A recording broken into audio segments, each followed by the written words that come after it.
चलिए फटाफट अंदाज में शुरुआत करते हैं स्पीड न्यूज का। रूस के राष्ट्रपति व्लादिमीर पुतिन ने एक बार फिर पीएम मोदी की तारीफ की। उन्होंने कहा, पीएम मोदी बहुत ही बुद्धिमान व्यक्ति हैं, हमारे उनसे बहुत अच्छे राजनीतिक रिश्ते हैं। आरटी की रिपोर्ट के मुताबिक रूसी राष्ट्रपति ने कहा, मोदी के नेतृत्व में भारत तेजी से विकास कर रहा है, ये दोनों देशों के हित में है। 5 अक्टूबर को साहित्य के क्षेत्र में नोबेल प्राइज की घोषणा होने वाली मीडिया रिपोर्ट्स के मुताबिक भारतीय मूल के ब्रिटिश लेखक सलमान रुश्दी को इस साल का नोबेल मिल सकता है। उनकी लिखी कहानियां हकीकत, कल्पनाओं और व्यंग्य के जरिए समाज के अलग अलग पहलुओं को उजागर करती है।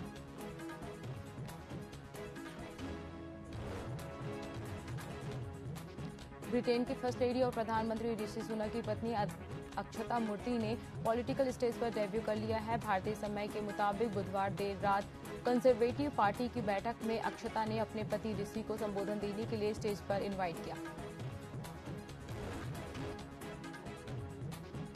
अमेरिका के ओरेगन में एक प्राइवेट प्लेन क्रैश हो गया। इस हादसे में 2 लोगों की मौत हो गई जबकि एक व्यक्ति घायल है। न्यूयॉर्क पोस्ट की रिपोर्ट के मुताबिक यह घटना 3 अक्टूबर की है, जिसका वीडियो अब सोशल मीडिया पर वायरल हो रहा है। हालांकि हादसा किन कारणों से हुआ, इसकी जानकारी अभी सामने नहीं आई है। ईरान में एक बार फिर महिलाओं के हिजाब पहनने पर सख्ती शुरू हो गई है। रिपोर्ट के मुताबिक मोरालिटी पुलिस ने हिजाब नहीं पहनने पर 16 साल की लड़की की पिटाई की। इसके बाद टीनेजर कोमा में चली गई। अस्पताल में भर्ती अर्मिता गिरावंड नाम की इस टीनेजर की तस्वीर सोशल मीडिया पर वायरल हो रही है। हादसे से जुड़ा वीडियो भी सामने आया है। चीन की एक परमाणु पनडुब्बी में हुए हादसे में उसके 55 सैनिकों के मारे जाने की खबर है। मीडिया रिपोर्ट्स के मुताबिक घटना 21 अगस्त की है। चीनी पनडुब्बी पीले सागर में एक बैरियर से टकरा गई, जिसकी वजह से उसका ऑक्सीजन सिस्टम फेल हो गया। इसके बाद दम घुटने से सैनिकों के मारे जाने की खबर आई है। पाकिस्तान की केयरटेकर सरकार का कहना है कि देश में अवैध तरीके से रह रहे अफगानिस्तान के नागरिक पाकिस्तान में फिदायीन हमले कर रहे हैं, इसलिए हमने इन्हें वापस भेजने का फैसला लिया है। इसके लिए अफगानी लोगों को 1 महीने की डेडलाइन दी गई है। हालांकि इस फैसले को अफगानिस्तान की तालिबान सरकार ने गलत बताया है।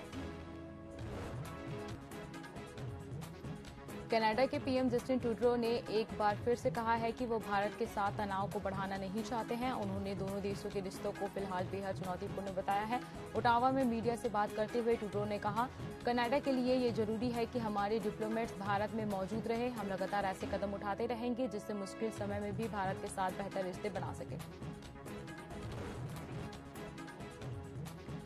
कनाडा के बाद अब इंग्लैंड में भी खालिस्तानियों की भारत विरोधी गतिविधियां बढ़ती नजर आ रही है। अब इंग्लैंड में भारत के राष्ट्रीय ध्वज के अपमान का मामला सामने आया है।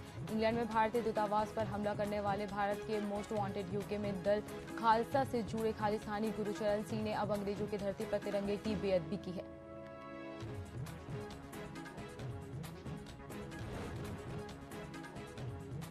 मेडिसिन में 2023 का नोबेल प्राइज कैटलीन कॉरिको और ड्रू विसमैन को मिला है। नोबेल प्राइज देने वाली कमेटी ने माना है कि इनकी दी गई mRNA टेक्नोलॉजी से बनी कोरोना वैक्सीन के जरिए दुनिया कोरोना महामारी से निकल पाई।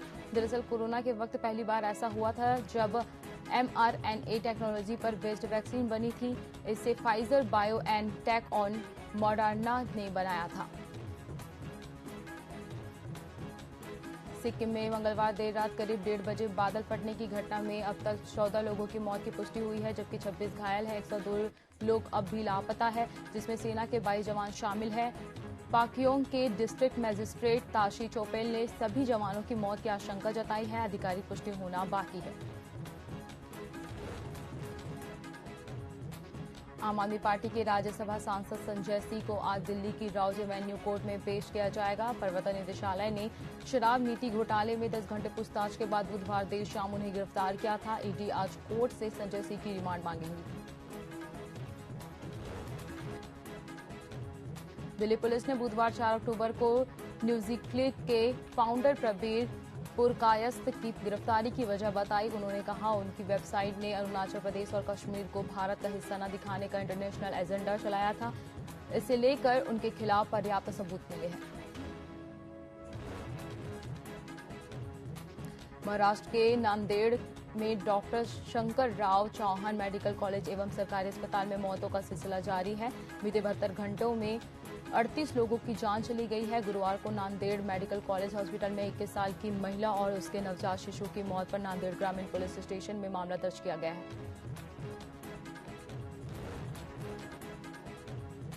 इंडियन नेशनल कांग्रेस के सीनियर नेता राहुल गांधी ने बीते दिनों अचानक पंजाब के अमृतसर आकर सभी को चौंका दिया।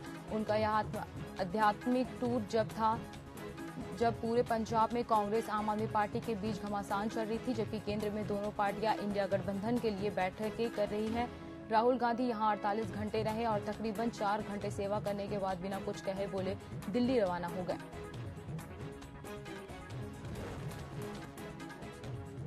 बेंगलुरु में ट्रैफिक समस्या को कम करने के लिए एक नया फार्मूला लाने की तैयारी चल रही है। पीक आवर्स में प्रमुख सड़कों से जो गाड़ियां गुजरेगी उन पर अलग से ज्यादा टैक्स लगेगा। जगह जगह बैरियर लगाने की सिफारिश की गई है। पैसा फास्ट टैग के जरिए खुद ब खुद कट जाएगा। हालांकि अभी यह फैसला लागू नहीं हुआ है, लेकिन जिस कमेटी को इस बारे में जिम्मेदारी सौंपी गई थी उसने इसे लागू करने की सिफारिश कर दी है। आयकर विभाग ने गुरुवार को तमिलनाडु में डीएम के सांसद एस जगत रक्षकन के घर और ऑफिस में छापा मारा है। विभाग की ओर से 40 से ज्यादा जगहों पर तलाशी की जा रही है। रिपोर्ट के मुताबिक मामला टैक्स चोरी से जुड़ा हुआ है। 3 साल पहले प्रवर्तन निदेशालय ने डीएम के सांसद की 98 करोड़ की संपत्ति जब्त की थी। मुजफ्फरपुर में भीड़ ने थाने पर हमला कर दिया। इस दौरान मालखाने में रखी 18 बाइक और 2 बोलेरो में आग लगा दी। पुलिस वालों को पीटा गया। लोगों ने शराब बेचने के आरोप में पकड़े गए युवक को भी लॉकअप से छुड़ाया और अपने साथ ले गए।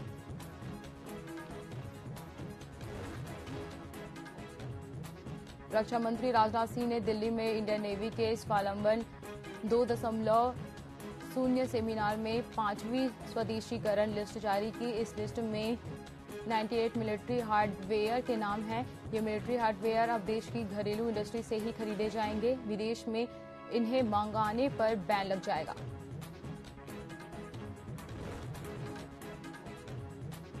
कांग्रेस नेता राहुल गांधी ने हाल ही में मां सोनिया गांधी को एक पपी गिफ्ट किया। उन्होंने 4 अक्टूबर को एनिमल डे के मौके पर इसका वीडियो शेयर किया। वीडियो का टाइटल रखा a little surprise for mom. इसमें उन्होंने पप्पी नूरी को अपने परिवार की नई सदस्य भी बताया। हिंदुस्तान एयरोनॉटिक्स लिमिटेड ने बुधवार को इंडियन एयरफोर्स को पहला twin seater light combat aircraft Tejas सौंप दिया। यह ट्रेनिंग के लिए इस्तेमाल किया जाएगा। यह वजन में हल्का और हर मौसम में उड़ान भरने में सक्षम है। भारतीय वायुसेना ने HAL को 18 ट्विन सीटर विमान का ऑर्डर दिया है। इनमें से 8 अगले साल तक दे दिए जाएंगे। बचे हुए 10 विमान 2026 से 2027 तक मिलेंगे। प्रदेश में बयानबाजों का दौरा भी जारी है। बीते दिनों जन आक्रोश के दौरान जीतू पटवारी ने मंत्री हरदीप सिंह डंग पर आरोप लगाते हुए कहा था कि हरियाणा के होटल में हरदीप सिंह डंग और कुछ विधायक ठहरे थे। उनको मनाने के लिए जीतू पटवारी गए थे। तब वहां होटल में कुछ लोगों ने जीतू पटवारी पर बंदूक तान दी थी और हरदीप सिंह डंग देख रहे थे, लेकिन वे बचाव के लिए जीतू पटवारी के पास नहीं आए। वहीं अब इस मुद्दे पर हरदीप सिंह डंग का पलटवार सामने आया है।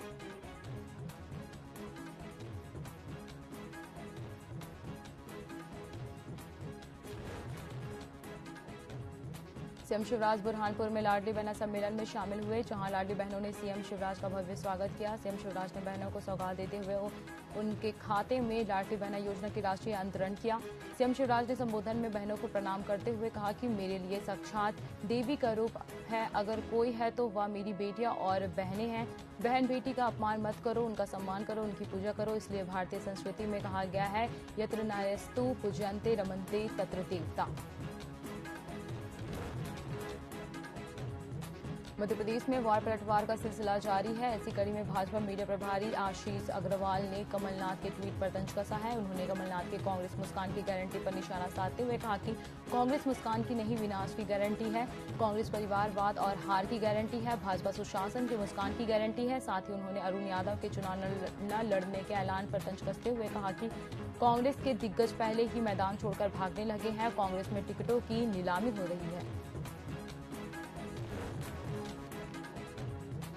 धार के मोहन खेड़ा में गुरुवार को प्रियंका गांधी आ रहे हैं। जिसके तहत प्रदेश कांग्रेस कार्यालय में राष्ट्रीय प्रवक्ता सुरेंद्र राजपूत प्रेस कॉन्फ्रेंस की। उन्होंने बताया कि प्रियंका गांधी करीब 11 बजे इंदौर पहुंचेंगे, फिर जैन समाज के तीर्थ स्थल पर जाएंगे और फिर टांटिया मामा की प्रतिमा का अनावरण करेंगे, जिसके बाद एक जनसभा को संबोधित करेंगे। इसके बाद उन्होंने प्रदेश सरकार पर भी तंज कसा।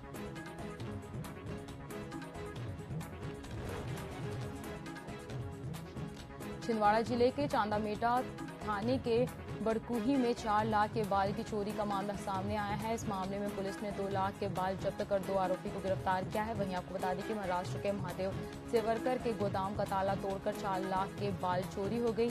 सेवरकर बाल महिलाएं घर घर जाकर इकट्ठा करती है। इसे महाराष्ट्र में 5,000 रुपए किलो में बेचा जाता है। वहीं पुलिस ने इस मामले में 2 आरोपी को गिरफ्तार किया है।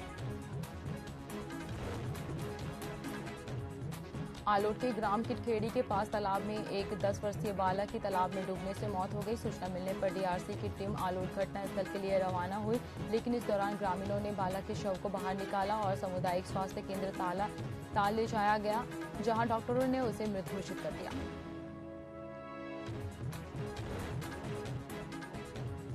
बुधवार को सर्व गुर्जर समाज ने आकर कलेक्ट्रेट कार्यालय में मुख्यमंत्री शिवराज सिंह चौहान के नाम पर ज्ञापन सौंपा। इस ज्ञापन में बताया गया कि 25 सितंबर को ग्वालियर समाज के 15,000 लोगों का सम्मेलन आयोजित हुआ।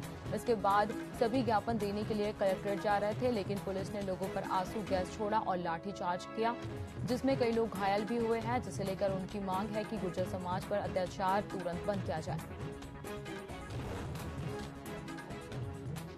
भोपाल से दवा कारोबारी से लूट का मामला सामने आया है, जहां कुछ बदमाश 2 लाख रुपए सहित जरूरी दस्तावेज लेकर फरार हो गए। वहीं आपको बता दें कि हनुमानगंज थाना इलाके में दवा कारोबारी को कुछ बदमाशों ने झांसा देकर रुकवाया और कार में केमिकल डालकर धुआं कर दिया, जिसके बाद बदमाश कार में रखी 2 लाख के बैग सहित जरूरी दस्तावेज लेकर फरार हो गए।